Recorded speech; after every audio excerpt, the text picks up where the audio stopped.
हाथों में हथकड़ी और बेच रहा चाय। ससुराल के सामने खोला 498 एटी कैफ, क्या है वजह? राष्ट्र चंडिका न्यूज। बारान, राजस्थान के बारान जिले के अंता कस्बे में इन दिनों एक अनोखी चाय की दुकान चर्चा का केंद्र बनी हुई है और इसकी वजह सिर्फ चाय का स्वाद नहीं बल्कि चाय वाले की दर्द भरी कहानी है। कृष्ण कुमार धाकड़ नाम का ये शख्स खुद पर लगे दहेज प्रताड़ना के केस के खिलाफ एक अनोखा और शांतिपूर्ण विरोध जता रहा है।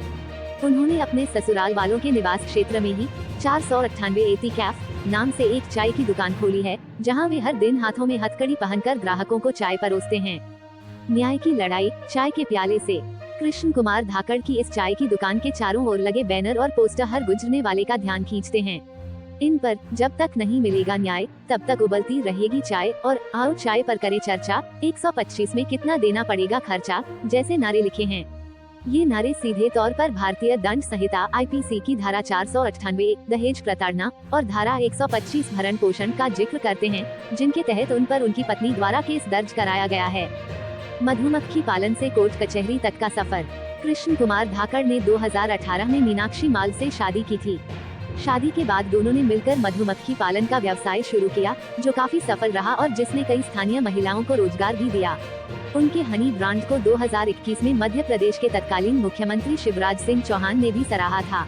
लेकिन 2022 में ये कहानी बदल गई, जब मीनाक्षी अचानक ससुराल छोड़कर मायके चली गईं और कुछ महीनों बाद कृष्ण पर धारा 498 और 125 के तहत मुकदमा दर्ज करा दिया।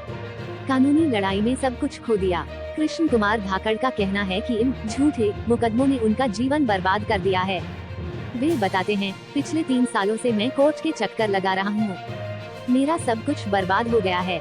मेरी बूढ़ी माँ मुझ पर निर्भर है और मैं खुद टिन शेड में रह रहा हूँ। कई बार आत्महत्या का भी विचार आया, लेकिन अपनी माँ का चेहरा याद करके हिम्मत जुटाता रहा। वो हर सुनवाई के लिए मध्य प्रदेश के नीमच जिले के अठाना गांव से 220 किलोमीटर का सफर तय कर अंता पहुंचते हैं, लेकिन उन्हें हर बार सिर्फ अगली तारीख मिलती है। थक हार कर उन्होंने यह अनोखा विरोध प्रदर्शन शुरू करने का फैसला किया है। उनका कहना है कि जिस जगह उन्हें झूठे केस में फंसाया गया, वहीं चाय बेचकर वे अपनी लड़ाई लड़ेंगे। पत्नी का पक्ष, पैसे मांगे, ना दिए तो पीटा। वहीं इस मामले में कृष्ण कुमार की पत्नी मीनाक्षी माल का कहना है कि कृष्ण ने उनके पिता से जमीन खरीदने के लिए पैसे मांगे थे। जब उनके पिता ने मना कर दिया तो कृष्ण ने उनके साथ मारपीट की। इसी वजह से वह मायके लौट आई।